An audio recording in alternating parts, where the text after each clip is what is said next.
Assalamualaikum warahmatullahi wabarakatuh.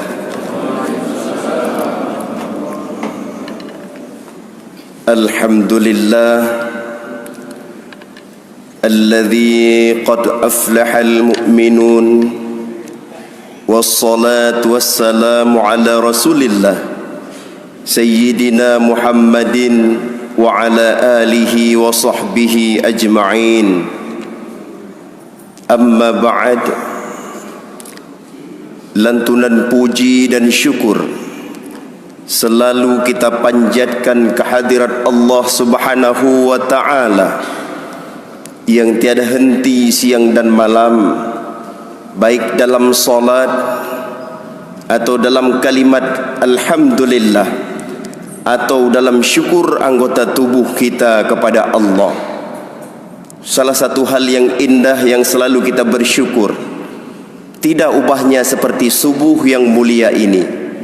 Kita diberikan iradah oleh Allah untuk salat subuh berjamaah dengan mengikuti imam-imam yang fasih dan lantunan ayat-ayat Al-Quran yang begitu indah, bahkan dengan ayat sajadah. Bayangkan kalau kita salat sendiri di rumah, mungkin dengan surah Al-Ikhlas atau dengan surah Al-Kafirun yang kadang padung-padung gemulang, sehingga makmum yang menjadi makmum, yaitu istri kita, menjadi resah apakah ayat ini akan habis ataupun tidak. Namun kita bersyukur dengan kita melaksanakan salat jamaah subuh di sini, insya-Allah hati kita kepada Allah dalam salat semakin dekat. Salawat bernadakan salam semoga selalu tercurah kepada Habibina wa syafi'ina baginda Nabi Muhammad sallallahu alaihi wasallam. Imam Syekh Masjid yang ulun tuan muliakan, pengurus dan remaja masjid yang saya muliakan, seluruh kaum muslimin, guru-guru saya semua yang dimuliakan Allah. Pada kesempatan yang berbahagia ini, izinkan saya sejenak ingin mengulang kaji pelajaran yang telah kita ketahui bersama untuk menambah ketaatan kepada diri saya sendiri dan kepada kita semua tentang khusyuk adalah bagian dari kesempurnaan sembahyang. Kaum muslimin dan muslimat yang dimuliakan Allah, salah satu ibadah yang paling lengkap dan paling sempurna adalah salat. Kalau ibadah haji mungkin hanya butuh dua rukun saja, yaitu rukun fi'li dengan rukun qalbi. Sedangkan ibadah puasa juga hanya butuh dua rukun saja, yaitu rukun fi'li dengan rukun qalbi.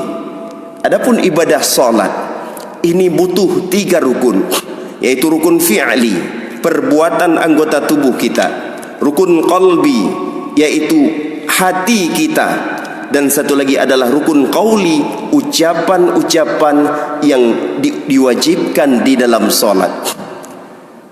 Kemudian dalam salat tersebut, bila kita ingin membagi, ada dua ibadah dalam salat. Ada ibadah lahiriah dan ada ibadah batiniyah. Dan ibadah batiniyah ini dikenal dengan menghadirkan hati dalam salat atau khusyuk. Betapa pentingnya khusyuk dalam salat, bagaikan pentingnya gerakan pada sebuah tubuh. Sebuah tubuh atau sebuah jasad yang tidak bergerak, maka sungguh jasad tersebut atau tubuh tersebut seolah-olah tidak berfungsi. Menangkeh ibarat sembahyang yang hana khusyuk bagaikan sebuah tubuh yang hana bergerak. Oleh karenanya pada surah Taha ayat 14 Allah mengingatkan kita dengan wa aqimis shalah li dzikri. Dirikanlah sembahyang li zikri, untuk mengingatku, kata Allah. Sembahyang yang kita dirikan lebih-lebih di bulan suci Ramadan bukan cuma 5 waktu, sunat qabliyah, sunat ba'diyah atau sunat rawatib, tambah dengan sunat tarawih, sunat tahajud dan witir.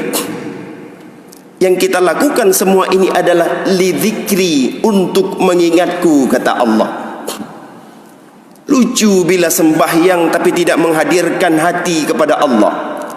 Lucu bila sembahyang yang intinya adalah lidzikri, untuk mengingatku, kata Allah, tapi kita tidak mengingat Allah dalam sembahyang. Maka ditafsirkan oleh Imam Al-Ghazali, makna aqimis shalah lidzikri, atau hukum yang terjadi di situ menurut Imam Al-Ghazali, wajib. Quran surah Al-A'raf ayat 205 kembali Allah tegaskan, wala takum minal ghafilin, janganlah kamu termasuk orang-orang yang lalai. Kembali ditegaskan oleh Imam Al-Ghazali, maksud jangan termasuk kepada orang-orang yang lalai, artinya haram dalam salat lalai atau tidak mengingat Allah.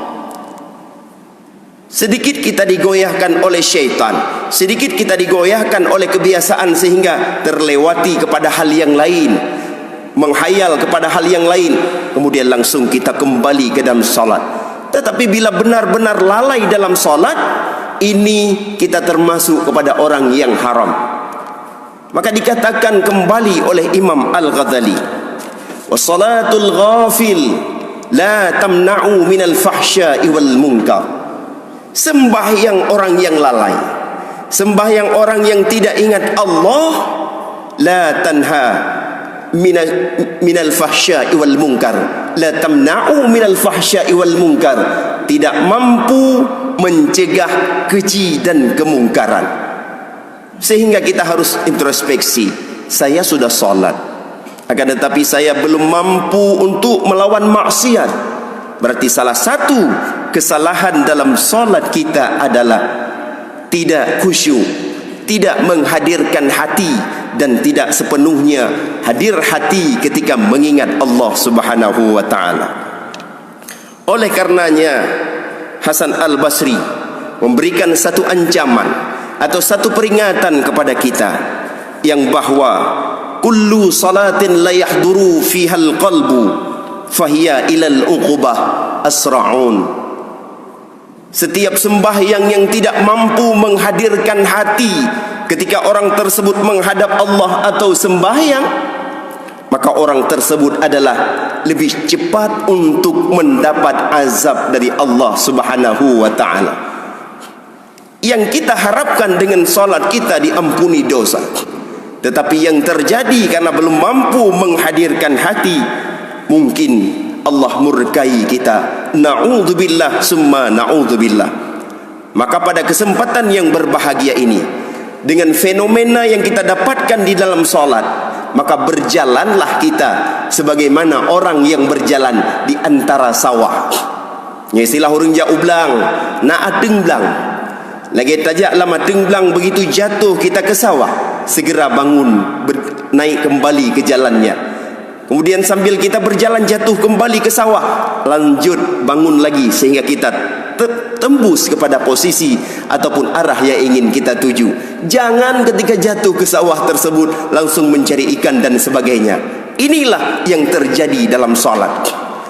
Para penceramah dalam salat memikirkan materinya, materi yang pahlung pegang tu. Takoh hatanya tak elok mati hateng belang. Para pedagang memikirkan bagaimana, apakah saya akan datang barang dalam 2 hari ini. Ibu-ibu yang sedang salat memikirkan kekecewaannya. Orang yang berada di depannya mukena warna ungu, dia kemarin jam 6 ingin beli mukena warna ungu, tutup sehingga roh pilih pink. Kemudian bagi kita yang qori misalnya di sini sedang berfikir dalam sembahyang, irama pu gebale Tengku Ali, pu Syekh Misri, pu Syekh Sudes atau yang lain.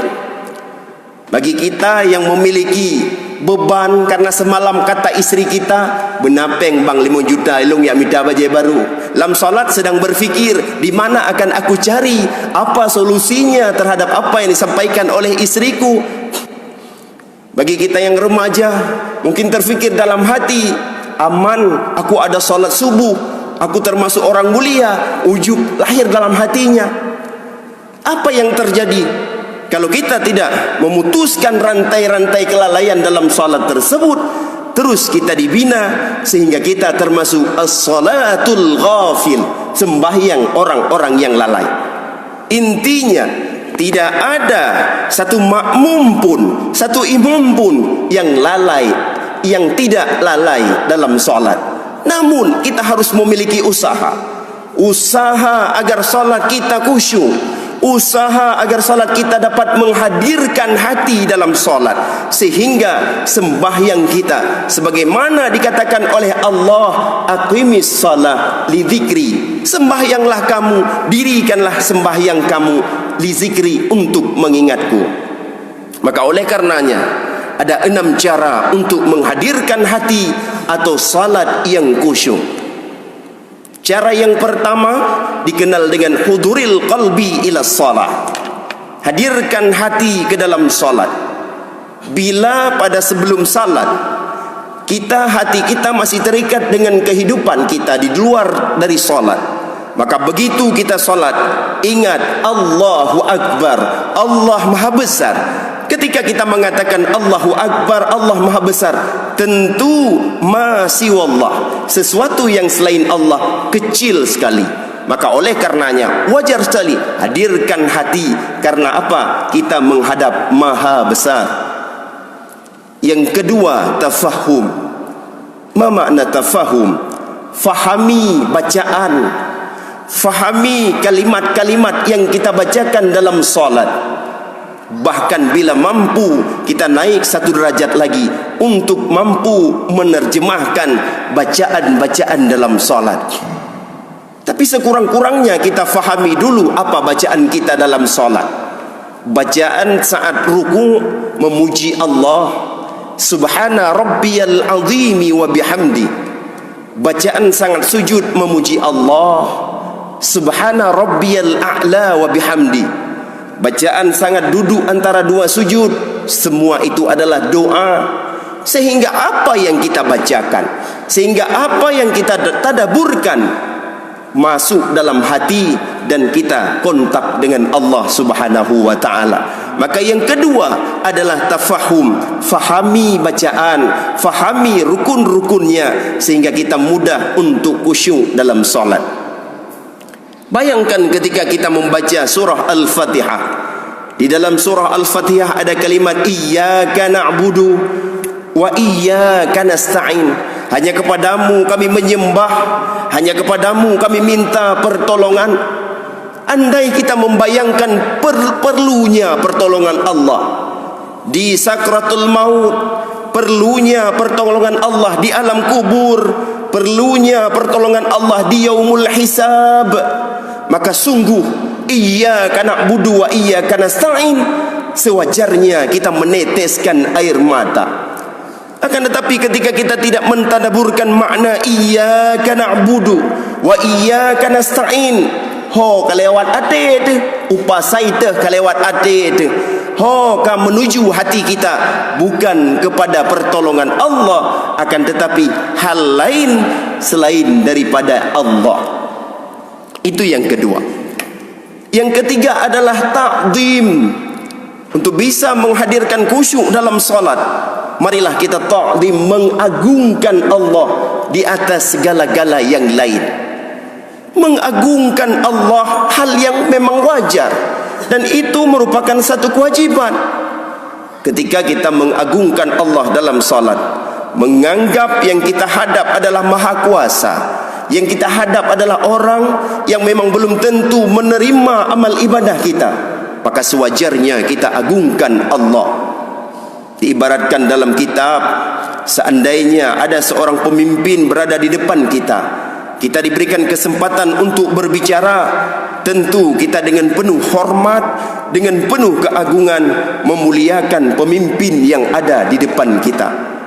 Apalagi kita menghadap Allah, tentu harus mentakdimkan diri kepada Allah. Kalau kita sudah mengagungkan Allah, takdim kepada Allah, tak peraya Allah, tak pubut mandum selain Allah, insya Allah baru bisa kita hadirkan hati untuk mengingat Allah. Kemudian yang keempat, hal yang harus kita lakukan yang keempat adalah takut kepada Allah.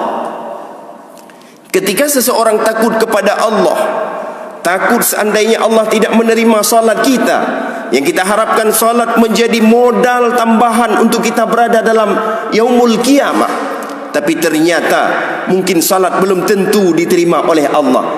Takut tersebut akan membawa kita kepada khusyuk. Kita tidak ada jaminan masuk ke dalam syurga. Amal ibadah yang kita lakukan sedikit, sedekah yang kita lakukan sedikit. Bayangkan dengan Nabi Muhammad jaminan syurga, sedekah lahir dan batin, semua harta di jalan Allah. Kemudian ibadahnya luar biasa sampai bengkak kakinya ibadah kepada Allah. Tetapi dalam salat Nabi Muhammad terdengar detak jantungnya. Dalam salat Sayyidina Ali terdengar detak jantungnya. Kenapa hadirin? Karena takut kepada Allah di atas segala-galanya dalam salat. Ini yang harus kita pupuk, bahwa yang keempat, takut kepada Allah dalam salat, dengan menganggap bahwa walaupun kita berdiri salat di sini, belum tentu Allah memberikan husnul khatimah kepada kita. Dengan berdiri kita di sini dalam sujud kepada Allah, belum tentu sujud itu mampu menolong kita kalau kita masih lalai, kalau kita masih membiaskan hati kita kepada dunia atau kepada selain Allah. Maka takut kepada Allah itu merupakan salah satu cara untuk khusyuk dalam salat. Adapun yang kelima, agar kita mampu membina atau menghadirkan hati atau khusyuk dalam salat, adalah raja, mengharap agar salat kita diterima oleh Allah. Sebagaimana kita ketahui bahwa yang kita lakukan adalah sangat lemah. Salat kita penuh dengan kelalaian. Walaupun kita memutuskan kelalaian tersebut tetap selalu ada, selalu dihiasi oleh syaitan, ataupun selalu terbayang kelalaian demi kelalaian dalam salat. Maka kita penuh harap dalam salat kita yang biasanya tidak khusyuk, penuh harap, ya Allah, jadikan amal ibadahku diterima oleh Allah. Tentu seseorang yang penuh harap tersebut akan melakukan yang terbaik. Tidak ubahnya sang anak yang ingin membujuk orang tuanya untuk mendapatkan suatu keinginannya, tentu dengan penuh harapan dia berbuat sebaik-baiknya, meminta dengan sebaik-baiknya agar orang tua mengabulkan doanya. Kita juga dengan atasan seperti demikian akan berusaha mengatakan hal yang terbaik, mengucap lisan yang baik, menghadap dengan sopan agar semua permintaan kita diterima. Di sisi Allah melebihi daripada itu.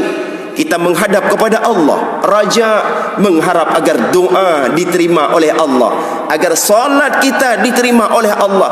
Tentu harus menyempurnakan segala rukun-rukun salat dengan menghadirkan hati kepada Allah. Dan yang terakhir, yang keenam yang harus kita lakukan untuk menambah khusyuk dalam salat adalah malu. Malu merupakan satu perkara yang harus kita tumbuhkan sebagaimana kita tumbuhkan di luar salat. Begitu juga harus kita tumbuhkan di dalam salat. Kenapa? Karena malu tersebut membuat kita ingat kepada Allah, membuat kita yakin dalam salat, membuat hati kita hanya terpaut kepada Allah. Bayangkan saja, logisnya kita menggunakan pakaian, memakai celana dan baju, memakai kain sarung dan baju, semua itu karena kita merasa malu. Andai aurat kita terbuka, kita malu. Andai kita tidak menggunakan pakaian, tentu malu. Dan malu tersebut kita tutup dengan menutup aurat, dengan menggunakan pakaian. Malu kepada Allah, hati jangan telanjang. Hati telanjang adalah hati yang tidak mengingat Allah. Di dalam salat hati kita terpaut mulai daripada Medan sampai Banda Aceh, telanjang hati. Kenapa kita menutup aurat tapi hati kita tidak menutup terhadap dunia, terhadap selain Allah, terhadap sesuatu yang bukan dibawa dalam salat? maka sungguh hati kita masih telanjang. Rasa malu itu kita tingkatkan menjadi hal untuk khusyuk dalam solat. Kalau pada dasarnya kita malu terhadap orang lain yang menilai kita kurang sopan, malu terhadap orang lain yang melihat kita lusuh berpakaian, malu terhadap orang lain yang seolah-olah melihat kita tidak menutup aurat, kenapa tidak malu kita kepada Allah? Padahal Allah telah memberikan segalanya kepada kita. Padahal kita memang tidak boleh membuka hati atau telanjang hati kepada selain Allah, tapi tujukan hati hanya kepada Allah Subhanahu wa ta'ala. Saya rasa itu 4 hal yang merupakan konsep untuk salat dalam keadaan khusyuk atau menghadirkan hati sepenuhnya kepada Allah Subhanahu wa ta'ala. Sehingga apa tadi yang kita katakan, bahwa salat yang tidak khusyuk bagaikan tubuh yang tidak bergerak, maka salat yang khusyuk dikatakan dalam surah Al-Mu'minun ayat 1 sampai ayat 2. Bismillahirrahmanirrahim. Qad aflahal mu'minun alladzina hum fi salatihim khashi'un. Sungguh beruntung orang-orang yang beriman. Siapakah mereka yang beriman? Salah satu orang yang beriman, atau pada peringkat pertama orang yang beriman, alladzina hum fi salatihim khashi'un, orang yang khusyuk dalam salatnya, menghadirkan hati dalam salatnya, mengagungkan Allah, mentadaburkan makna, takut kepada Allah, mengharap diterima oleh Allah, malu kepada Allah. Konsep yang demikian akan membawa salat kita kepada salat yang khusyuk, sehingga yang kita dapati adalah keberuntungan dari Allah Subhanahu wa ta'ala. Jangan sampai salat kita menjadi laknat bagi kita, tapi doakan kepada Allah agar salat kita menjadi tambah amalan kepada kita. Kiranya itu yang dapat saya sampaikan sebagai kesimpulannya. 6 cara untuk khusyuk dalam salat. Pertama, kita hudurkan hati kepada Allah, hadirkan hati kepada Allah. Yang kedua, fahami bacaan-bacaan. Yang ketiga, takdim, mengagungkan Allah. Yang keempat, takut kepada Allah. Yang kelima, mengharap diterima amal ibadah. Dan yang keenam, malu kepada Allah. Mudah-mudahan kita berdoa kepada Allah, khususnya saya pribadi yang lemah, hamba yang dhaif, hamba yang salatnya selalu lalai, dan juga kepada kaum muslimin sekalian. Kita berdoa kepada Allah agar Allah selalu menolong kita, sehingga salat kita sekurang-kurangnya bukan salat yang lalai, tapi salat yang berusaha untuk selalu menghadirkan hati kepada Allah, sehingga kita mendapat kemenangan, mendapat ridha Allah, dan akhirnya diterima amal ibadah kita. Amin ya rabbal alamin. Billahi taufiq wal hidayah wal ridha wal inayah. Wassalamu alaikum warahmatullahi wabarakatuh.